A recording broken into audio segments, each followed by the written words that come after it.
그리스도인의 삶, 고난은 저주인가 축복인가 사랑하는 형제자매 여러분, 오늘 말씀을 듣기 전 잠시 시간을 내어 이 채널을 구독해 주시고 좋아요를 눌러주시면 더 많은 영혼에게 하나님의 은혜가 전달되는 귀한 통로가 될 것입니다. 여러분의 작은 손길 위에 하나님의 크신 축복이 함께하기를 기도합니다. 우리가 매일 아침 눈을 뜨고 마주하는 세상의 소식들을 떠올려 봅니다.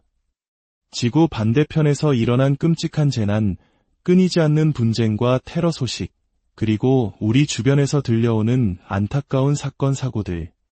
때로는 사랑하는 이의 갑작스러운 질병 소식이나 예기치 못한 시련이 우리 삶의 문을 두드리기도 합니다.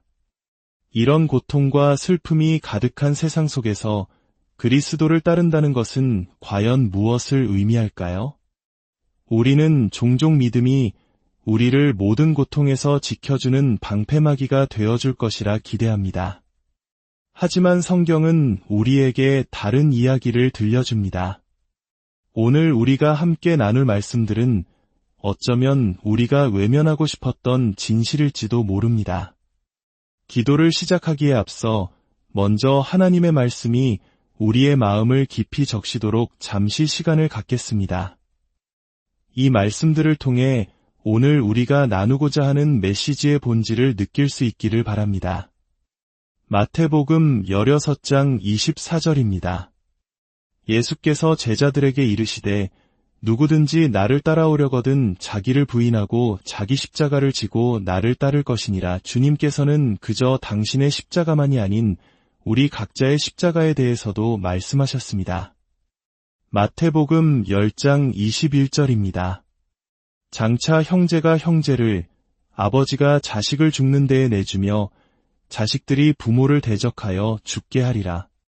또 너희가 내 이름으로 말미암아 모든 사람에게 미움을 받을 것이나 끝까지 견디는 자는 구원을 얻으리라. 요한복음 16장 2절입니다. 사람들이 너희를 출교할 뿐 아니라 때가 이르면 물은 너희를 죽이는 자가 생각하기를 이것이 하나님을 섬기는 일이라 하리라. 디모데후서 3장 12절입니다. 무릇 그리스도 예수 안에서 경건하게 살고자 하는 자는 박해를 받으리라. 당신이 경건하게 살기를 원하신다면 박해는 반드시 따라올 것입니다. 다른 길은 없습니다.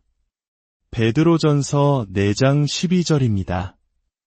사랑하는 자들아, 너희를 연단하려고 오는 불시험을 이상한 일 당하는 것 같이 이상히 여기지 말고 오히려 너희가 그리스도의 고난에 참여하는 것으로 즐거워하라.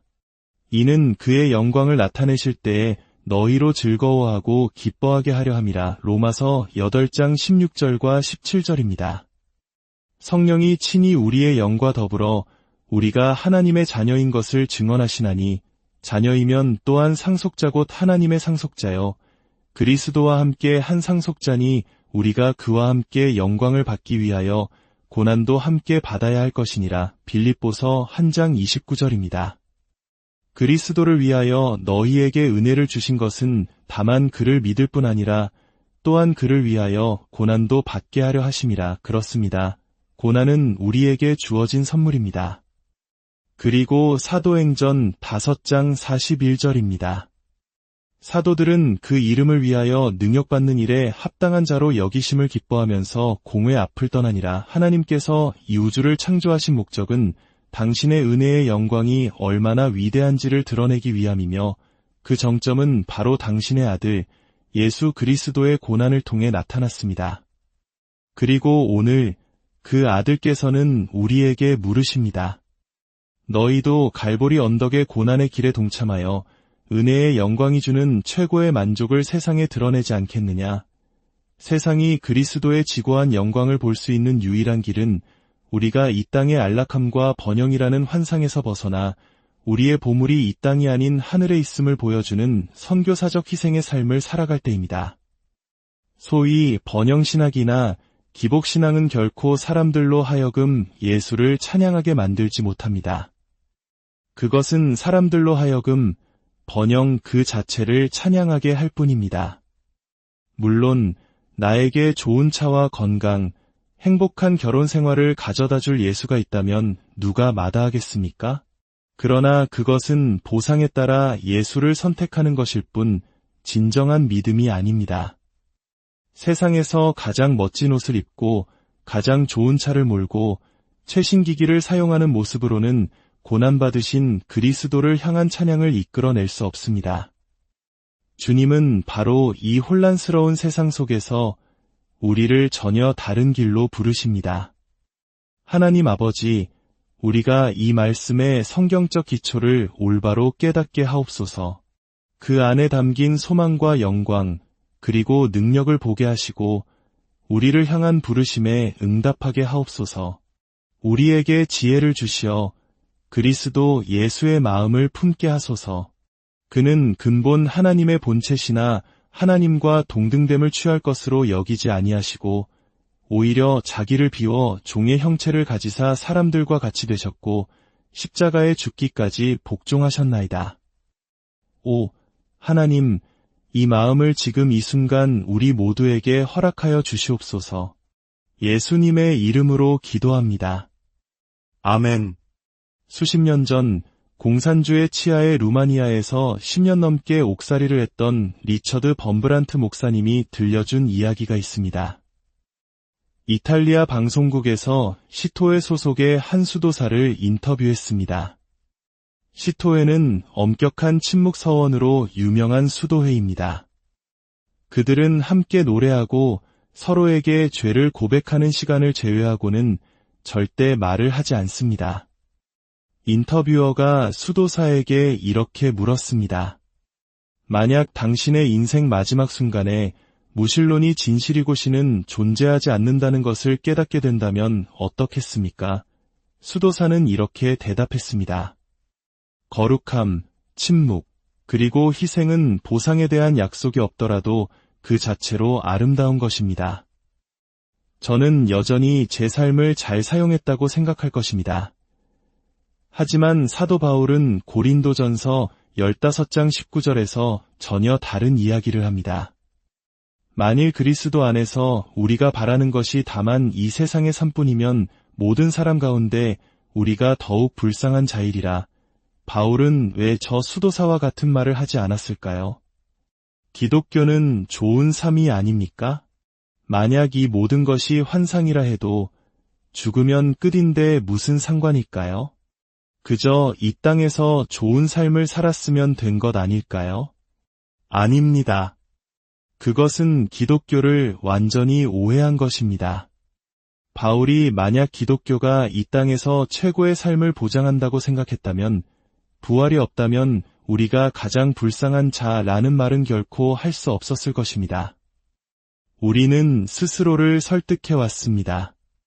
예수를 믿음으로 얻는 심리적 안정감, 관계의 유익, 물질적 축복, 건강의 혜택들이 꽤 괜찮은 삶을 만들어준다고 말입니다. 그래서 마지막에 이 모든 것이 거짓으로 드러나도 그래도 괜찮은 삶이었어 라고 말할 수 있을 것이라 생각합니다. 그러나 이것은 바울의 생각과 너무나도 다릅니다. 바울은 왜 그렇게 말했을까요? 그의 대답은 이렇습니다. 나는 내 왕을 섬기는 대의를 위해 내 삶에 너무나 많은 위험을 기꺼이 감수하기로 선택했기 때문에 만약 이 모든 것이 거짓이라는 것을 알았다면 결코 선택하지 않았을 방식으로 훨씬 더 많이 고난을 받았다. 이 땅에서 쾌락을 극대화하는 더 나은 방법들이 있습니다. 그리스도인이 되는 것보다 말입니다. 바울은 고린도전서 15장 32절에서 이렇게 말합니다. 만약 죽은 자의 부활과 보상이 없다면 내일 죽을 터이니 먹고 마시자. 여기서 먹고 마시자는 것은 폭식가나 주정뱅이가 되라는 뜻이 아닙니다. 그저 평범한 중산층처럼 좋은 차를 몰고 좋은 집에서 살며 좋은 옷을 입는 대부분의 그리스도인들이 살아가는 바로 그 방식으로 살라는 것입니다. 바울은 말합니다. 나는 날마다 죽노라. 그리고 나는 매 시간 위험에 처해 있노라. 그는 힘든 곳에서 예수를 영화롭게 하기 위해 너무나 많은 선택을 했고 그 선택들은 매일 그에게 고통을 주었습니다. 그는 만약 죽음으로부터의 부활, 내가 예수의 이름으로 내려놓은 모든 것을 1000배로 갚아주실 것이라는 기대를 할 수 없다면 나는 결코 이 길을 가지 않았을 것이라고 말하는 것입니다. 그렇다면 우리는 물어야 합니다. 바울은 왜 스스로 위험과 고난의 삶을 선택했을까요? 그리고 바로 지금 우리 자신에게도 물어야 합니다. 나는 왜 평범하고 무해한 것들을 스스로 부인하고 그리스도를 위해 내 삶을 건 위험을 감수해야 하는가? 그 해답을 골로새서 1장 24절에서 찾아보겠습니다. 나는 이제 너희를 위하여 받는 괴로움을 기뻐하고 그리스도의 남은 고난을 그의 몸된 교회를 위하여 내 육체에 채우노라. 이 말씀은 자칫하면 이단적인 주장처럼 들릴 수도 있습니다. 내 죄 많은 육체로 그리스도의 고난에서 부족한 부분을 채운다니요. 만약 이 말씀이 그리스도의 십자가 죽음이 지닌 속죄의 가치가 부족해서 내가 무언가를 더해야 한다는 의미라면 그것은 명백한 이단입니다. 그리고 바울은 결코 그런 의미로 말하지 않았습니다. 그렇다면 바울이 의미한 바는 무엇일까요? 이 말씀은 빌립보서 2장에 나오는 에바브로디도의 이야기와 비교해보면 명확해집니다. 빌립보 교회는 수백 마일 떨어진 로마 감옥에 있는 바울을 사랑했습니다. 그들은 바울을 향한 사랑의 선물과 축복을 전하고 싶었고 에바브로디도가 그 임무를 자원했습니다. 그는 빌립보 교회의 사랑을 바울에게 전달하기 위해 목숨을 걸었고 거의 죽을 뻔했습니다. 바울은 빌립보 교회에게 이렇게 말합니다. 이는 그리스도의 일을 위하여 죽기에 이르러도 자기 목숨을 돌보지 아니한 것은 나를 섬기는 너희의 일에 부족함을 채우려 함이니라. 너희의 일에 부족함을 채우다라는 표현은 골로새서에 그리스도의 남은 고난을 내 육체에 채우노라는 말씀과 거의 동일한 구조를 가집니다. 빌립보 교회의 섬김에 무엇이 부족했을까요? 그것은 그들의 사랑이나 헌금이 부족했다는 의미가 아닙니다. 부족했던 것은 직접 전달하는 행위 그 자체였습니다. 에바브로디도는 자신의 희생과 고난을 통해 그 부족한 부분을 채웠던 것입니다. 이것이 바로 골로새서 1장 24절의 의미입니다. 그리스도께서는 전 세계 수많은 사람들을 위해 죽으셨습니다. 그들의 죗값은 이미 치러졌습니다. 그러나 그들은 그것을 알지 못하고 맛보지 못하고 느끼지 못합니다. 그리스도의 고난에 부족한 것이 있습니다. 바로 그 고난의 전달입니다. 바울은 단순히 복음이 전파되어야 한다고 말하는 것이 아닙니다. 그는 나의 몸과 나의 고난을 통해서 그리스도의 고난이 아직 복음을 듣지 못한 사람들에게 전달된다고 말하고 있는 것입니다. 어떻게 예수님의 고난이 여러분의 캠퍼스와 직장, 이웃에게 전달될 수 있을까요? 바로 여러분의 고난을 통해서입니다. 선교의 역사를 잠시 생각해 보십시오. 12명으로 시작된 믿음이 어떻게 수십억의 고백으로 이어졌을까요? 그 답은 바로 고난입니다. 고난 없이는 단 한 번도 복음이 새로운 땅, 새로운 영혼에게로 돌파해 들어간 적이 없습니다. 만약 당신이 선교사적인 삶을 살기로 결단했다면 고통을 각오하십시오. 자녀를 잃는 아픔, 질병, 관계의 어려움, 사탄의 방해, 심지어 순교까지도. 그러나 그것이 올 때 이상하게 여기지 마십시오. 그것은 주님께서 우리 구원을 위해 자신의 생명을 내어주신 그 값을 우리가 그분의 고난에 동참함으로써 세상에 그 사랑의 본질을 보여주는 것입니다. 우리가 가진 최신 기기나 세상적인 성공이 주는 만족을 자랑한다면 세상이 어떻게 우리 안에서 역사하시는 그리스도가 얼마나 만족스러운 분인지 볼 수 있겠습니까? 바울이 너희를 위하여 받는 괴로움을 기뻐한다고 했을 때 그는 우리를 비참한 삶으로 부르는 것이 아닙니다. 고통스러운 삶으로 부르는 것입니다. 그러나 이 고통 속에서 성경의 모든 신자들은 환난 중에도 즐거워했습니다. 환난은 인내를, 인내는 연단을, 연단은 소망을 이루기 때문입니다. 하나님께 사랑받고 있다는 깊은 기쁨을 경험하고 싶으십니까? 다른 사람을 위해 당신의 삶을 내어놓으십시오. 당신의 몸, 시간, 재정, 학업을 가지고 위험을 감수해 보십시오. 몇 가지 이야기로 말씀을 맺고자 합니다. 인도에서 맨발로 마을을 옮겨다니며 복음을 전하던 한 현지인 선교사가 있었습니다. 어느 날 오랜 여정으로 지친 그는 해질녘 한 마을에 도착해 복음을 전하려 했지만 사람들은 그를 거절하고 마을 밖으로 쫓아냈습니다. 지치고 낙심한 그는 나무 아래에 쓰러져 잠이 들었습니다. 한밤중에 깨어보니 마을 사람들이 자신을 둘러싸고 있었고 촌장이 그를 내려다보고 있었습니다. 촌장이 말했습니다.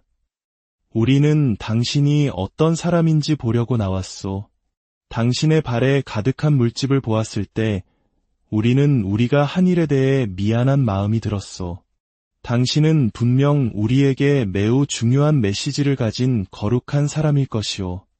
이제 우리에게 말씀해 주시오. 그 물집 잡힌 발, 이사야서의 좋은 소식을 전하는 자들의 산을 넘는 발이 어찌 그리 아름다운가 라고 한 그 발이 내게는 들을 가치가 있는 메시지가 있습니다. 라고 말했던 것입니다. 이것이 바로 내 몸으로, 내 고난으로 그리스도에 남은 고난에서 부족한 것을 채운다는 것의 완벽한 그림입니다. 또 다른 이야기가 있습니다. 케냐의 마사이족 전사였던 조셉은 어느 날 길에서 만난 사람에게 예수 그리스도의 복음을 듣고 그 자리에서 주님을 영접했습니다. 그는 주체할 수 없는 기쁨에 차서 자신의 마을로 돌아가 만나는 모든 사람에게 복음을 전했습니다. 그러나 마을 사람들은 냉담했고 폭력적으로 변했습니다. 남자들은 그를 땅에 붙잡았고 여자들은 철조망으로 그를 때렸습니다. 그는 마을 밖으로 끌려나가 버려졌습니다. 기적적으로 살아남은 그는 며칠 후 다시 마을로 절뚝이며 돌아가 예수님을 선포했습니다. 예수님은 여러분을 위해 죽으셨습니다. 그는 다시 붙잡혀 매질을 당하고 버려졌습니다. 두 번째 구타에서 살아남은 것은 더욱 큰 기적이었습니다. 상처투성이 몸으로 깨어난 그는 다시 마을로 돌아가기로 결심했습니다. 그가 세 번째로 마을에 나타났을 때 사람들은 그가 입을 열기도 전에 달려들어 그를 때렸습니다. 의식을 잃기 전 그는 마지막 힘을 다해 주 예수 그리스도를 외쳤습니다. 그가 마지막으로 본 것은 자신을 때리던 여인들이 울기 시작하는 모습이었습니다. 그가 다시 눈을 떴을 때 그는 자신의 침대에 누워 있었습니다. 자신을 그토록 심하게 때렸던 사람들이 이제는 그의 생명을 구하고 그를 간호하고 있었습니다. 그리고 그 마을 전체가 그리스도께로 돌아왔습니다. 이것이 바로 골로새서 1장 24절의 의미입니다. 내 고난을 기뻐하며 내 몸으로 그리스도에 남은 고난을 채우는 것입니다. 하나님께서 당신을 창조하신 목적은 당신 아들의 고난을 통해 최고로 드러난 그분의 은혜의 영광의 위대함을 나타내기 위함이었습니다. 그리고 이제 그 아들께서는 말씀하십니다. 누구든지 나를 따르려거든 자기 십자가를 지고 나를 따를지니라. 바울은 말했습니다. 나는 너희를 위하여 받는 괴로움을 기뻐하고 그리스도에 남은 고난을 내 육체에 채우노라. 예수님의 이름으로 여러분에게 간청합니다. 열방을 위해 아직 주님을 알지 못하는 수많은 영혼들을 위해 이 갈보리 언덕의 길에서 주님과 함께 동행하십시오. 여러분의 친구들, 이웃들, 그리고 세상은 그리스도를 보여주기 위해 기꺼이 위험을 감수하는 당신을 필요로 합니다. 여러분의 삶을 통해 그리스도의 고난에 동참하고 그분의 사랑을 세상에 증거하는 복된 여정을 시작하시기를